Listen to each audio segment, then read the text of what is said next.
Cinquième enseignement. La multiplication de la vie de Jésus. Nous devons savoir que la vie dans la divine volonté n'a rien d'extérieur.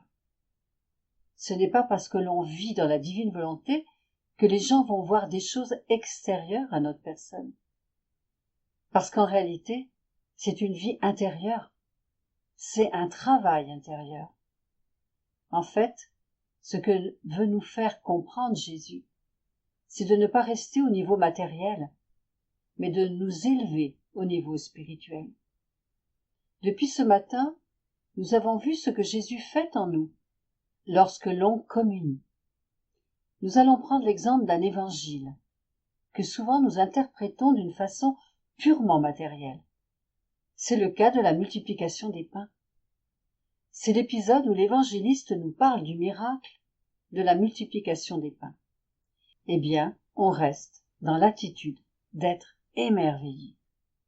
En fait, nous ne comprenons pas vraiment le sens profond de ce que Jésus a fait.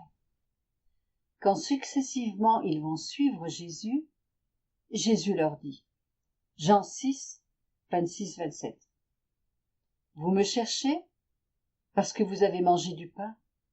Travaillez non pour la nourriture qui se perd, mais pour la nourriture qui demeure en vie éternelle. » Nous allons approfondir cela à partir d'un passage du tome 12, 23 octobre 1917. Dans l'original des écrits de Louisa, ce texte se trouve à la date du 17 octobre 1917. Lorsqu'on vous donne les dates, c'est pour que plus tard vous puissiez reprendre les textes et les méditer. Paragraphe 1. Ce matin, après avoir reçu Jésus béni, je lui ai dit, « Jésus, ma vie, dis-moi, quel fut ton premier geste après t'être reçu toi-même en instituant l'Eucharistie ?» Jésus s'est communié d'abord lui-même pour recevoir sa vie, afin que nous puissions aussi recevoir la vie de Jésus. Alors, qu'a fait Jésus avant de se communier ? Paragraphe 2. Il répondit, « Ma fille, mon premier geste fut de multiplier ma vie en autant de vies qu'il existera de vie humaine sur la terre. Ainsi, chacun aura ma vie pour lui seul. Une vie qui, sans cesse, prie, remercie, satisfait et aime. Cela au même titre que j'ai multiplié mes souffrances pour chacun, comme si j'avais souffert pour elle seule. À ce moment suprême, de me recevoir sous la forme sacramentelle, je me suis donné à chacun, pour souffrir ma passion dans chaque cœur. » Lorsque Jésus s'est communié lui-même, il a reçu sa propre vie pour la donner.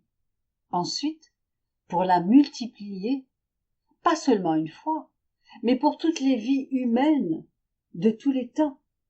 Et ça, l'Église nous l'enseigne vraiment bien, puisque dans chaque hostie se trouve Jésus. Par la multiplication des pains, Jésus nous a montré qu'il allait multiplier sa vie pour chacun de nous. Ce que nous recevons dans l'Eucharistie, c'est donc la vie de Jésus pour chacun de nous, une vie qui est continue, qui ne se termine pas, une vie qui remercie continuellement, qui loue continuellement, qui adore continuellement, qui aime continuellement. C'est la vie complète de Jésus, une pour chacune et chacun, et c'est la même pour chacun, puisque c'est le même Jésus. Tous les actes de Jésus, tout ce qu'il a fait, tout ce qu'il a vécu, ont été multipliés pour chacun et chacune d'entre nous. Jésus est né pour chacun d'entre nous. Il est mort pour chacun d'entre nous. Et il est ressuscité pour chacun d'entre nous. C'est comme si l'on disait, j'ai un Jésus juste pour moi. C'est ce que l'on rencontre dans l'hostie. J'ai un Jésus pour moi tout seul. Et ça, c'est quelque chose de grandiose, de merveilleux, de recevoir et de voir Jésus se multiplier en chacun de nous. Tome 12, 23 octobre 1917. Jésus continue. Paragraphe 3. Hélas, mon amour fut désappointé par beaucoup, et j'attends avec anxiété des âmes aimantes qui, en me recevant, s'uniront à moi pour se multiplier en tous et vouloir tout ce que je veux.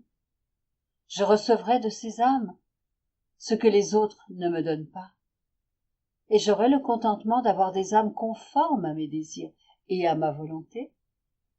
Ainsi, ma fille, quand tu me reçois, fais ce que j'ai fait, et j'aurai le contentement qu'il y a au moins une âme qui veut la même chose que moi. Il y a un aspect en plus lorsque Jésus se multiplie. C'est que nous, en nous unissant à Jésus et en recevant l'hostie dans sa divine volonté, nous pouvons avec lui nous multiplier pour tous et en tous. Et de cette façon, lui donner tout l'amour, toute l'adoration que chacun devrait lui donner. Et cela, Jésus peut le trouver en nous lorsque nous le faisons. C'est un travail spirituel. C'est ainsi qu'il dit: j'aurai le contentement d'avoir des âmes conformes à mes désirs et à ma volonté. Ainsi, ma fille, quand tu me reçois, fais ce que j'ai fait. Donc, soyons conscients, lorsque nous communions, de nous unir à Jésus et de multiplier sa vie. C'est comme cela qu'il termine en disant: j'aurai le contentement qu'il y a au moins une âme qui veut la même chose que moi. Mais on sait qu'il y en aura plus, autant que d'âmes qui reçoivent l'Eucharistie dans la divine volonté. Tout cela peut nous paraître surprenant, que Dieu arrive à de tels extrêmes, nous faire participer à ce pouvoir de multiplier ses actes. Dieu nous fait aussi participer à toute sa puissance, alors qu'on sait que c'est une caractéristique purement divine. Ce n'est pas une prérogative humaine, mais le véritable amour veut tout partager, et il veut qu'on soit unis et qu'on lui ressemble. Mais nous, pauvres créatures, nous n'avons pas ce pouvoir de nous multiplier pour l'aimer comme lui nous aime. Et alors, qu'est-ce qu'il fait? Il nous invite à nous unir à lui, et lui nous fait participer à sa puissance. Quand nous vivons dans la divine volonté, celle-ci peut nous multiplier. Elle nous multiplie dans chaque hostie, par exemple. Cela signifie que Dieu veut qu'on l'aime, qu'on puisse l'aimer à sa façon, à la manière divine. Il y aura tellement de joie quand on arrivera au ciel et qu'on verra tous nos actes réalisés dans la divine volonté. On se verra multiplier dans chaque hostie, aimant Jésus jusque dans la dernière hostie eucharistique qu'il y aura, parce que nous l'aurons fait durant ce temps de notre vie ici-bas. Oui, c'est quelque chose de grandiose, mais en même temps, c'est quelque chose de facile et de simple. Il suffit qu'on aime Jésus. Il y a un petit moment, on nous interviewait, et parmi les questions, je me suis rappelé comment notre maman nous apprenait ces choses-là, lorsque nous étions enfants. Elle ne nous apprenait pas ces enseignements si grands. Elle nous apprenait directement les actes. Elle nous disait simplement: on va dire à Jésus: Jésus, nous t'aimons dans ta divine volonté, et je veux aller dans chaque hostie pour te dire que je t'aime. Et cela résumait tout ce qu'on a appris ici. C'était tout simple. Alors il est bon de savoir que les enfants peuvent aussi le faire. Il suffit juste de vouloir le faire et de le faire. Nous allons approfondir chacun des points. Volume 14, 6 juillet 1922. Jésus dit à Louisa: « Écoute, ma fille, quand j'ai institué l'Eucharistie, j'ai vu toutes les créatures, et je les ai toutes invitées à venir à moi. » Il faut se rappeler que tout cela, c'était à l'intérieur de Jésus, dans sa divinité. Il nous appelle, et il nous voit tous.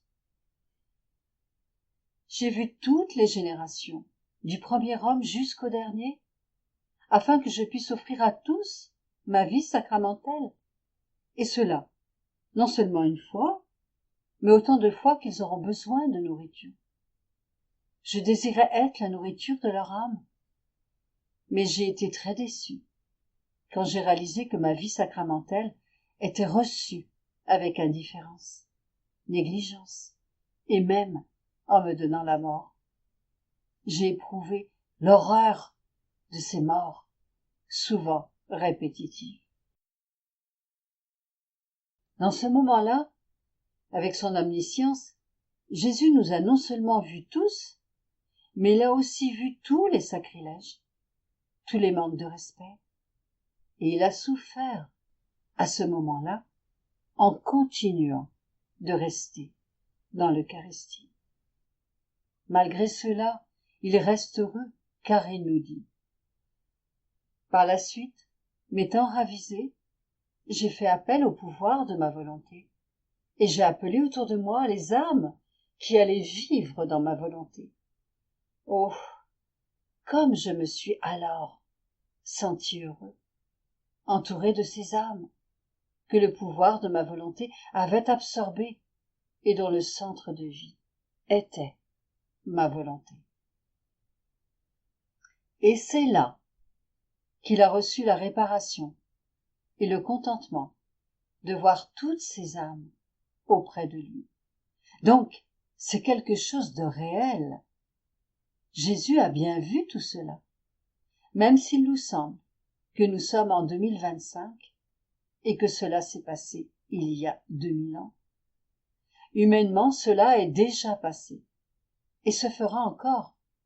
Mais quand Jésus a œuvré, et nous aussi, dans sa divine volonté, tous nos actes ont rejoint un point éternel, dans lequel il n'y a pas de temps, là où se retrouvent présents tous les actes. Donc, cette réalité que nous exposons aujourd'hui, Jésus l'avait déjà vue, et ces actes existeront toute l'éternité. Les âmes qui ont vécu dans la divine volonté rendent Jésus heureux. Je me suis sentie portée par ces âmes. Elles étaient absorbées dans ma divine volonté. Le centre de ma vie, c'était ma volonté, et aussi leur vie à elles. J'ai vu en elles mon immensité, et je me suis retrouvée en elles, bien défendue par toutes. Ce n'est pas qu'un simple sentiment de Jésus. C'est une réalité des actes faits dans la divine volonté et dans les âmes. Et à elles, je leur ai confié ma vie sacramentelle.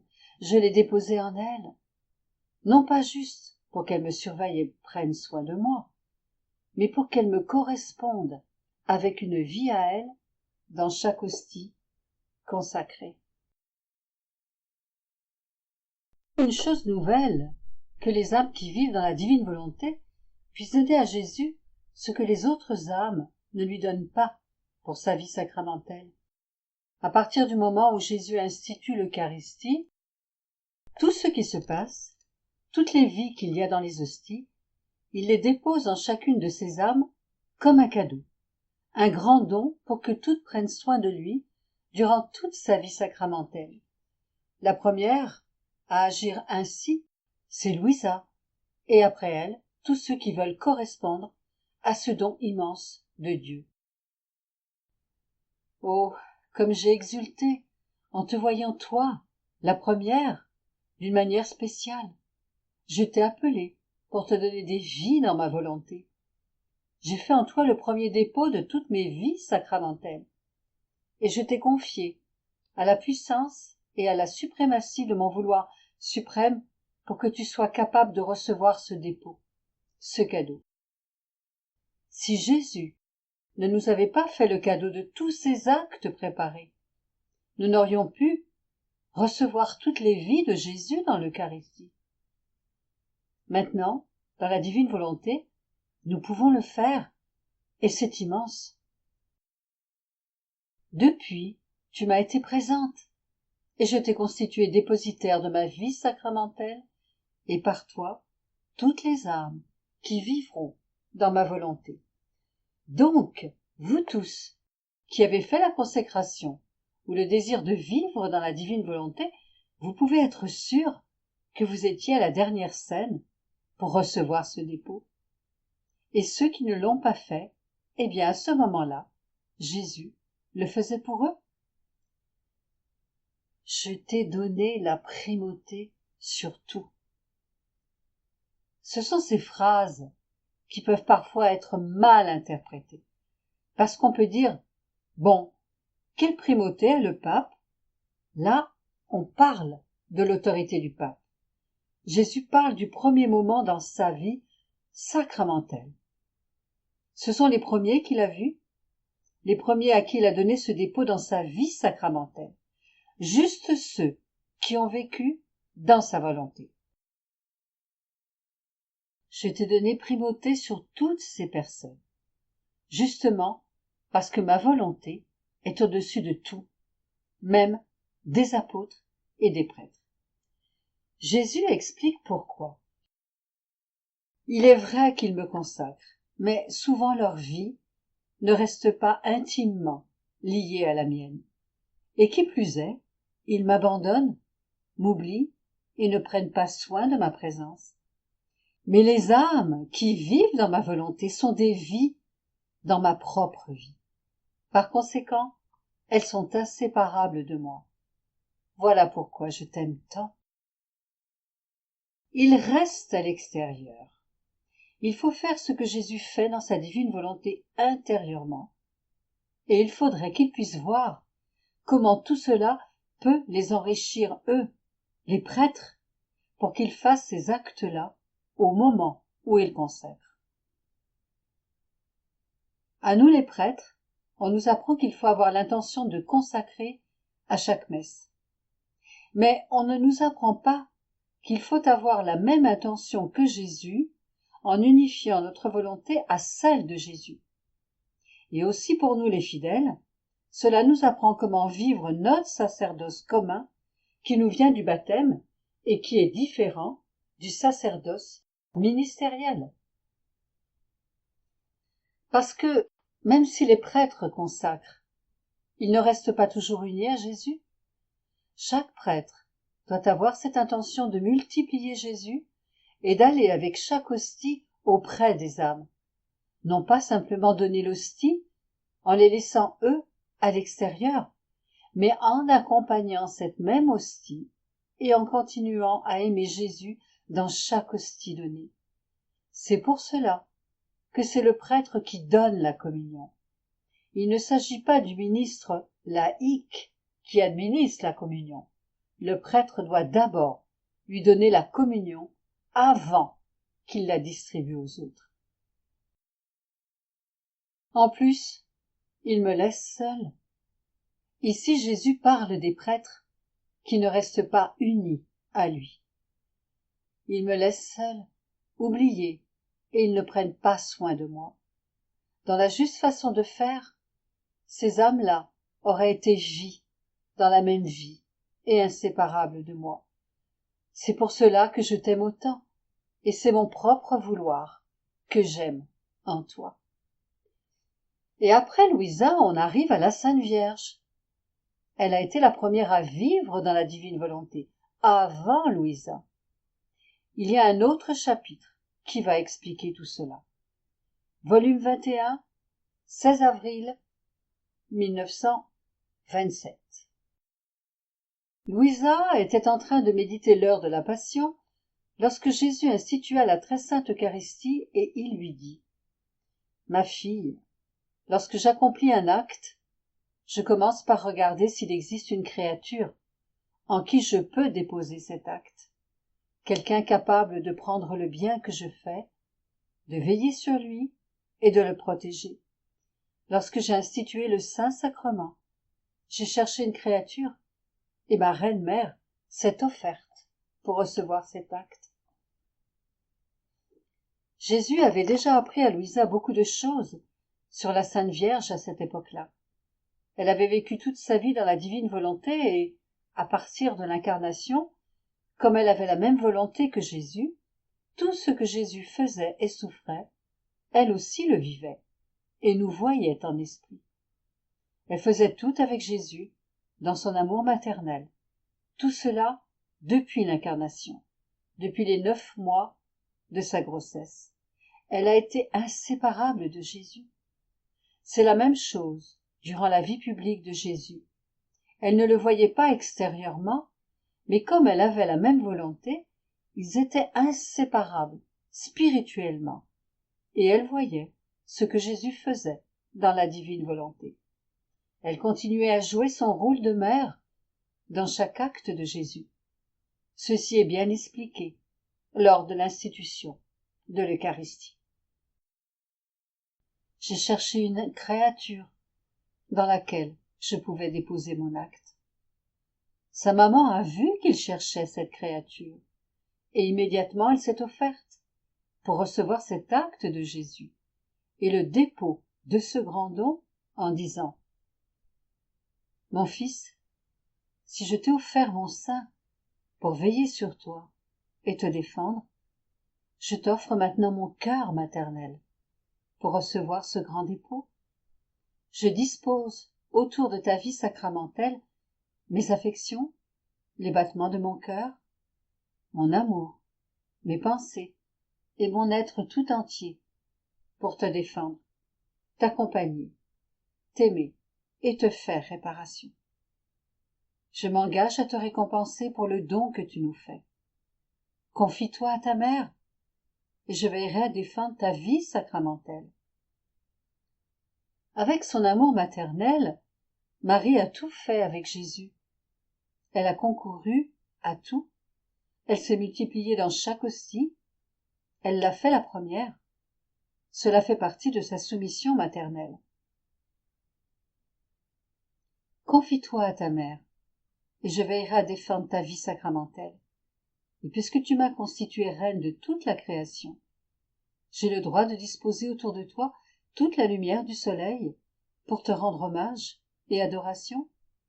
Je place autour de toi, pour te rendre amour et gloire, les étoiles, le ciel, la mer et tous les habitants de l'air. Je mets tout cela autour de toi pour te donner amour et gloire. Non seulement elle met toute la création pour rendre hommage à Jésus, mais aussi tous les actes qu'elle a faits. Donc tous ces actes ne sont pas encore connus jusqu'à maintenant. Mais où sont-ils ? Il le dit dans le texte. J'offre mon cœur maternel. Et donc, c'est aussi dans le cœur maternel de Marie que l'on rencontre Jésus dans la divine volonté.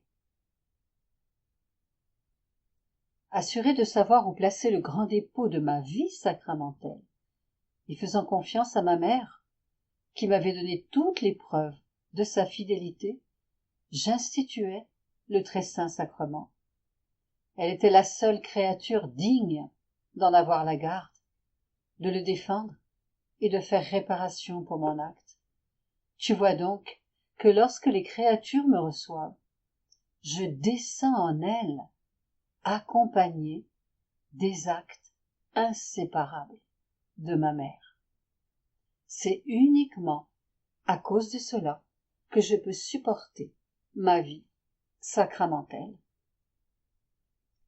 Marie est en premier lieu la mère de Louisa, mais aussi la mère de chacun de nous tous. Elle est pour nous un exemple de la façon de vivre dans la divine volonté. Pour terminer avec ce point de la multiplication de la vie de Jésus, on va se référer au chapitre où les apôtres disent à Jésus : « Envoie-les pour qu'ils aillent se procurer le pain. » Et Jésus dit : « Non, donnez-leur vous-même à manger. » Jésus est la fontaine même de la vie divine qui se transmet. Mais il confie aux apôtres la capacité de le faire eux-mêmes. C'est ce qui arrive aussi dans nos célébrations eucharistiques. Bien sûr, c'est le prêtre qui consacre et qui distribue les hosties consacrées, mais il peut être aidé par d'autres ministres pour le faire. Les diacres et les ministres institués par l'Église. C'est toujours le prêtre qui confie, c'est-à-dire qu'il ne se peut pas qu'une personne, de sa propre initiative, aille ouvrir le tabernacle et communie. C'est toujours le prêtre qui confie la distribution de l'Eucharistie.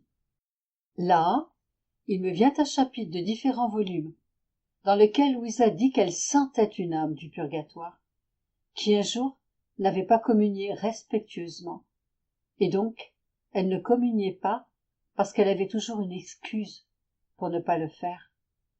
Louisa voyait cette personne sans paix. Cette petite âme s'interdisait de communier pour diverses raisons.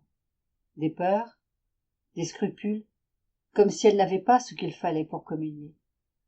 Or, nous avons rappelé que le plus important, c'est de recevoir dans l'Eucharistie la vie divine en nous.